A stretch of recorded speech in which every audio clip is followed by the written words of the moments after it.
తాజా అంశాన్ని చూస్తున్నాం. 38 రోజులుగా యుద్ధ జ్వాలలతో అట్టుడుకుతున్న పశ్చిమాసియాలో శాంతి సూచికలు కనిపిస్తున్నాయి. ఇరాన్, అమెరికా కాల్పుల విరమణ దిశగా చూడడమే ఇందుకు కారణం. 45 రోజుల పాటు కాల్పుల విరమణకు ఇరాన్, అమెరికా ప్రతిపాదించినట్లు తెలుస్తోంది. సోమవారం నుంచి హార్మోజును తెరవాలని అమెరికా ప్రతిపాదించింది. అమెరికా, ఇరాన్ చర్చలకు పాక్, తుర్కియే, ఈజిప్ట్ మధ్యవర్తిత్వం వహిస్తున్నట్లు సమాచారం.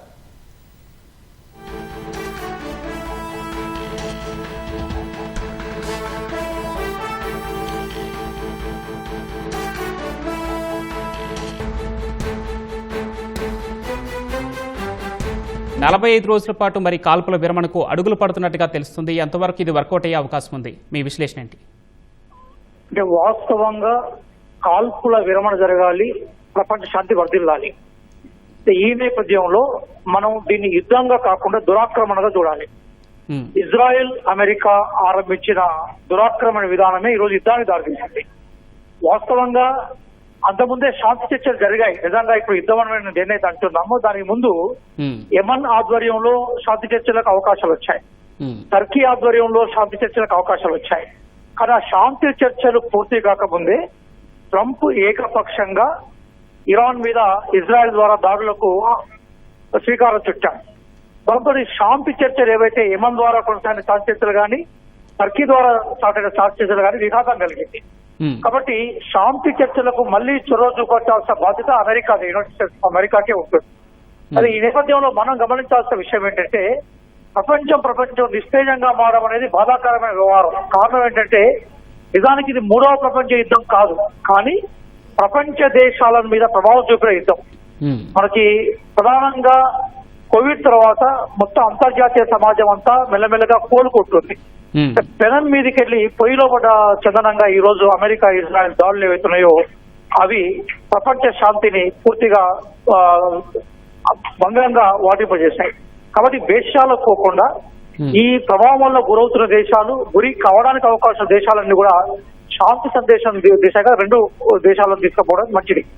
అట్లాగే ట్రంప్ మీద కొన్ని ఆశలు ఉండేది. అంటే అతను గత 72 గంటల క్రితం ప్రెస్ మీట్ ఏర్పాటు చేసినప్పుడు ఖచ్చితంగా ట్రంప్ శాంతి సందేశం ఇచ్చేసి తాను బేసికల్ గా ఇరాన్ తోటి సంధి చేసుకుంటానికి సిద్ధపడతాను ప్రకటిస్తారు అనుకున్నాం మనం. కానీ ట్రంప్ కు సంబంధించిన మీడియా సందేశం ఏదైతే ఉందో అది ప్రపంచ ప్రజలని, శాంతిని కోరుకునే వాళ్ళని నిరాశపరిచేది. దాంట్లో కొత్తగానే ఏం లేదు. పైపెచ్చి ఆయన ఇంకా కొంచెం వ్యతిరేకి తన భాషను కూడా చాలా భయంకరంగా ఉపయోగించడం అనేది అమెరికా లాంటి అత్యున్నత ప్రమాదంతో జీవిస్తున్న దేశానికి సంబంధించిన అధ్యక్షుడిగా అతని స్థాయిలో లేదనేది ప్రపంచంలో నిపుణులందరూ అభిప్రాయపడ్డ విషయం. అలాగే ఇరాన్ కూడా చాలా క్లియర్గా చెప్పింది ఏంటంటే మేము హర్మోజ్ జలసంధిని మేము ఓపెన్ చేయడానికి సిద్ధంగా ఉన్నాం. అదే సందర్భంలో మేము యుద్ధం చేయలేదు, యుద్ధ దురాక్రమణకు మేము గురైన వాళ్ళం. కాబట్టి మమ్మల్ని బలవంతంగా యుద్ధంలో తీసుకొచ్చారు కాబట్టి మాకు జరిగిన నష్టపరిహారాన్ని చెల్లించాలనే ఒక ప్రజాస్వామ్య డిమాండ్ ని మొదలుపెట్టి ఇక్కడ యుద్ధం ఇరాన్ స్టార్ట్ చేస్తుంటే నష్టపరిహారం ఇరాన్ డిమాండ్ చేయడం అనేది హాస్యాస్పదంగా ఉంటుంది. అది ధర్మానికి విరుద్ధమైంది. కానీ నిజానికి ఆయిల్ మీద ఆధిపత్యం కోసం, అట్లాగే ప్రధానంగా ఇజ్రాయిల్ కి సంబంధించిన కోరికలను అమెరికా ద్వారా తీర్చుకోవడం కోసం స్టార్ట్ అయిన దురాక్రమణను, బాంబులు వేయడాన్ని ఇజ్రాయెల్, అమెరికా స్టార్ట్ చేసింది. దానికి గురైంది ఇరాన్. కాబట్టి ఇరాన్ ఏమంది, మీకు సంబంధించిన దాడుల వల్ల మేము నష్టపోయినాం కాబట్టి మేము పోయిన నష్టం మీద మాకంటూ మీరు కంప్లైంట్ చేసిన ఇవ్వాలని, మాకంటూ పరిహారం ఇవ్వాలని ఒక డిమాండ్ మొదలుపెట్టే ప్రయత్నం చేసింది. కాబట్టి ఇప్పుడు నష్టపరిహారాన్ని ఇవ్వడం అనేది ప్రాక్టికల్ గా సాధ్యంగానే విషయం. ఇరాన్ కొన్ని బేసికల్ హార్మోన్స్ అంటే దాన్ని ఆగిపోతుంది కదా, దాన్ని వదులుకోవడానికి సిద్ధంగా ఉండదు. అలాగే ఇరాన్ పూర్తిగా తెగించింది. అంటే తన ప్రాణాలతోటి తన 12 లక్షల మంది కొత్త ఆర్మీ ఉంది ఇరాన్ దగ్గర. 10 లక్షల ఎగ్జిస్ట్ ఆర్మీ ఉంది, 2 లక్షల పైగా తనకి మనకి ఇస్లామిక్ గాడ్స్ కి సంబంధించిన ఆర్మీ ఉంది. ఇంకొక 4 లక్షల ఆర్మీని కొత్తగా నిర్మించుకునే ప్రయత్నంలో ఉంది ఇరాన్. 16 లక్షల ఇరాన్ ఆర్మీని 50,000తో కూడుకున్న అమెరికా పదార్థాలు ఢీకొట్టడం అనేది అంత ఈజీ ఇష్యూ కాదు.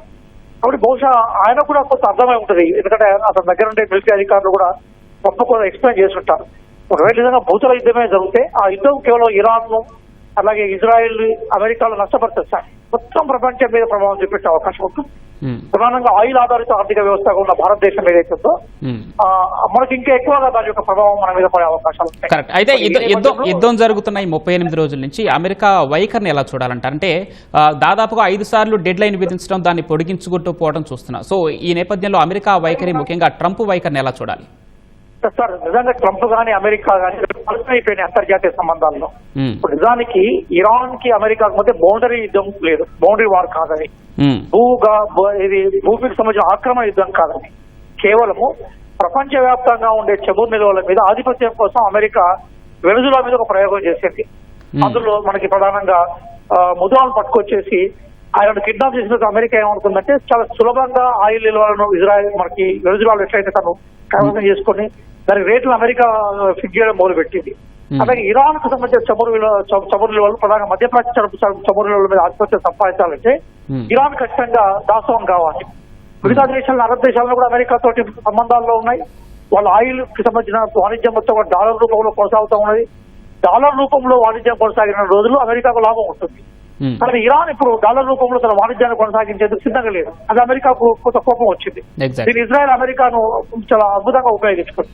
అయితే నిలకడలేని వైఖరి, నిలకడలేని స్టేట్మెంట్స్ వన్ సైడ్, అట్లాగే నాటో దేశాలు ఎక్కడ కూడా ట్రంప్ ఆధిపత్యాన్ని అంగీకరించకపోవడం, ట్రంప్ ఆదేశాలను కానీ లేదా ట్రంప్ కు సంబంధించిన రిక్వెస్ట్ కానీ ప్రాధాన్యపడడం కానీ నాటో దేశాలు ఎక్కడ కూడా దానికి స్పందన లేకపోయినాయి. ఇక్కడ మరొక అంశం అంటే రియాజ్ గారు, ఇక్కడ ఒక మరొక అంశం, హర్ముజ్ ను తెరవాలంటూ చెప్తూనే దానికి డెడ్ లైన్ విధిస్తూనే కావాలంటే అమెరికా నుంచి చమురు కొననంటూ కూడా చెప్పుకొస్తున్నారు. దీన్ని ఎలా చూడాలి? ఇప్పుడు ఒక రకంగా చెప్పాలనుకుంటే ఏంటంటే ట్రంప్ తను తెలియకుండానే ఇరాన్ కు 3 రూపాల్లో బెనిఫిట్ ఇచ్చారు సార్.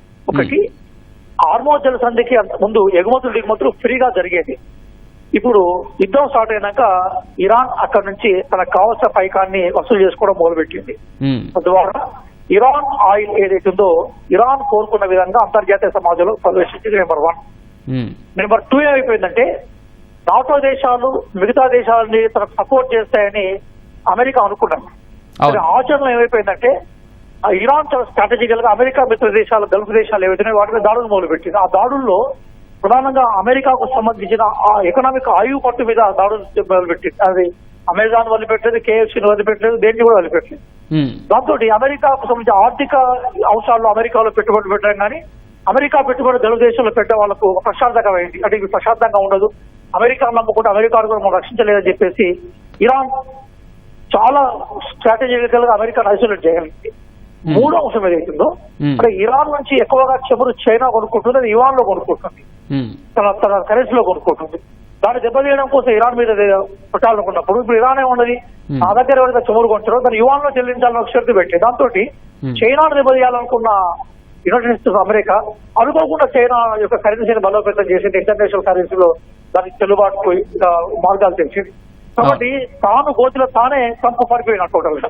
కాబట్టి ఇప్పుడు ట్రంప్ పరిస్థితి ఏంటంటే ఎట్లయినా నయాన భయాన్ని ఏదో రూపంలో బయటపడాలని ప్రయత్నం చేస్తా ఉన్నాడు. కాబట్టి టర్కీ, పాకిస్తాన్, ఈజిప్ట్ లాంటి దేశాల మధ్యవర్తిత్వానికి నేతృత్వం వహిస్తే ట్రంప్ తప్పనిసరి పరిస్థితుల్లో అంగీకరించాల్సిన పరిస్థితి నెట్టివేయబడ్డాడు. ఒక రకంగా ఇది ఇరాన్ కి ప్రత్యక్షంగా అని కాకుండా పరోక్షంగా సాధించిన విజయంగానే మనం చూడాలి. సరే, ఏదైనా కూడా దీని ద్వారా ప్రపంచ శాంతి కాపాడితే భారతదేశం లాంటి దేశాలు కానీ మిగతా ప్రపంచ దేశాలు దీన్ని ఖచ్చితంగా ఆహ్వానిస్తారు. అయితే ప్రస్తుతానికి 45 రోజుల కాల్పుల విరమణ ఒప్పందం ఓకే అనుకుంటే మరి అది యుద్ధం ముగింపునకి ఎంతవరకు దోహదపడుతుంది అనుకోవచ్చు? అంటే సహజంగా పెద్ద బ్రేక్ కదా 45 రోజులు అనేది అంతర్జాతీయ సమాజంలో పెద్ద బ్రేక్. అంటే మళ్ళీ ఎగుమతులు దిగుమతులు కంటిన్యూ అవుతాయి. ఎక్కడెక్కడైతే ఆయిల్ సంక్షోభం ఏర్పడిందో ఆ సంక్షోభానికి తెర పడిపోతుంది. అలాగే ప్రజలు ప్రాణాలతోటి పరిస్థితుల్లో పెట్టుకొని జీవించే క్రమం నుంచి కొంత సెపరీపోతా ఉంటారు. మళ్ళీ ఆ దేశాలు ఆర్థికంగా కొంత వెసులుబాటు కోరుకుంటాయి. కాబట్టి 45 రోజులకు సంబంధించిన యుద్ధం విరమణ ఏదైతుందో అది సహజంగానే శాశ్వత యుద్ధ విరమణ అయిపోతుంది. ఎందుకంటే 45 రోజుల టైంలో నెగోషియేషన్ పెంచుకునే అవకాశం కూడా వస్తుంది కదా. ప్రపంచంలో మిగతా దేశాలు కూడా ఇరుపక్షాలను కూర్చోబెట్టి మాట్లాడే అవకాశం వస్తుంది. కాబట్టి అది శాశ్వత నివేయకం లేదా శాశ్వత కాల్పుల విరమణ దాడి తీయడానికి అది పెద్ద గ్యాప్ రిలీఫ్ గా ఉపయోగపడుతుంది. కాబట్టి ఒక్కసారి మొత్తం యుద్ధాన్ని శాంతి చేసేంత ముందు కొన్ని చర్చలు జరగాల్సి ఉంటుంది. ఇరాన్ కొన్ని కోరికలు కోరింది, అమెరికా తన కొన్ని రిస్ట్రిక్షన్స్ పెట్టింది.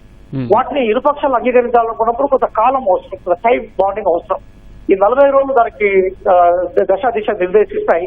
కాబట్టి 45 రోజుల సంబంధించిన కాల్పుల విరమణ భవిష్యత్తులో ఒక పర్మనెంట్ శాంతికి ప్రధానంగా యుద్ధ విరమణకి ఒక అవకాశం ఉంటుంది. అట్లాగే ప్రపంచ దేశాలు కూడా గుణపాఠం ఉంటుంది.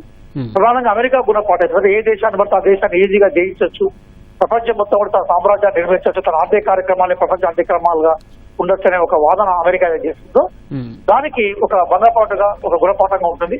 భవిష్యత్తులో మిగతా దేశాలు కూడా ఈ వైపు నుంచి ఒక లెసన్ తీసుకునే అవకాశం అంతా ఏర్పడుతుంది. ధన్యవాదాలు రియాజ్ గారు.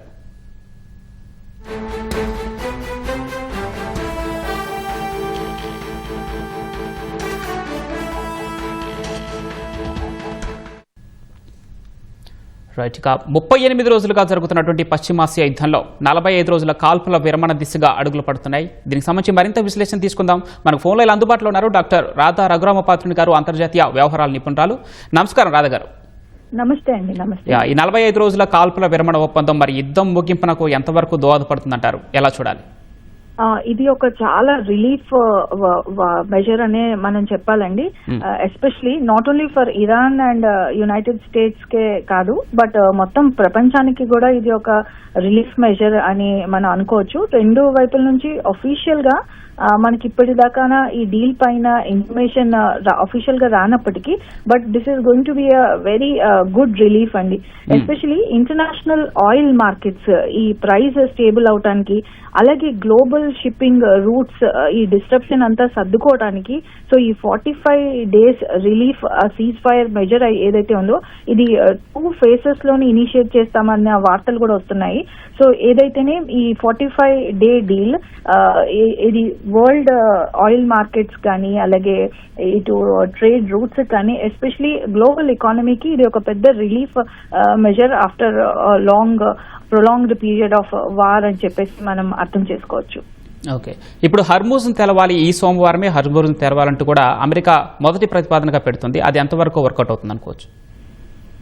ముందుగా అసలు యాక్చువల్లీ స్ట్రెయిట్ ఆఫ్ హోర్మోజే ఒక వెపన్ లాగా ఇరాన్ యూజ్ చేసినటువంటి అంశం మనందరికీ కనిపిస్తుంది. ఇనీషియల్ గా స్ట్రెయిట్ ఆఫ్ హోర్మోజ్ ద్వారా ఒక 20% of the global trade complete గా డిస్ట్రప్షన్ కి గురైన సందర్భం మనకు కనిపిస్తుంది. అది కాక ఈ వార్ థర్డ్ వీక్ ఆల్సో ఈ రెడ్ సీ దగ్గర ఉన్నటువంటి హూతీస్ వల్ల కూడా ఒక 10 to 15% of the world trade disruption గురైంది. అంటే total 35% of the world trade ఆగిపోయినటువంటి పక్షంలో సో ఈ 45 days సీజ్ ఫైర్ డీల్ గనక కుదిరినట్లయితే, especially most emerging market economies కాదు, ఎస్పెషలీ ఆఫ్రికన్ ఎకానమీస్, అక్కడ కొన్ని ఎకానమీస్ అయితే కంప్లీట్ గా ఫ్యామిన్ కి కూడా గురవుతున్నటువంటి సందర్భం, ఈ గ్లోబల్ ట్రేడ్ మొత్తం 35% బ్లాక్ అయిపోయిన సందర్భంలో, అలాగే చాలా ఏషియన్ మార్కెట్స్, ఫిలిప్పైన్స్, థాయిలాండ్ వంటి మార్కెట్స్ కూడా వాళ్ళు ఈ ఆయిల్ ఎమర్జెన్సీ కూడా ప్రకటించినటువంటి సందర్భంలో ఈ స్ట్రెయిట్ ఆఫ్ హోర్మోజ్ ఇమీడియట్ గా ఓపెన్ చేయటం అన్నది కూడా ఒక మంచి రిలీఫ్ మెజర్ ఇటు గ్లోబల్ వెల్ఫేర్ కానీ, అలాగే ఆయిల్ మార్కెట్స్ లో ప్రైస్ స్టేబుల్ అవటానికి కానీ. స్ట్రెయిట్ ఆఫ్ హోర్మోజ్ చాలా క్రూషియల్ గా ఉన్నటువంటి సందర్భంలో అది తెచ్చుకోవాలని ఆశిద్దామని. రైట్, ధన్యవాదాలు రాధా గారు.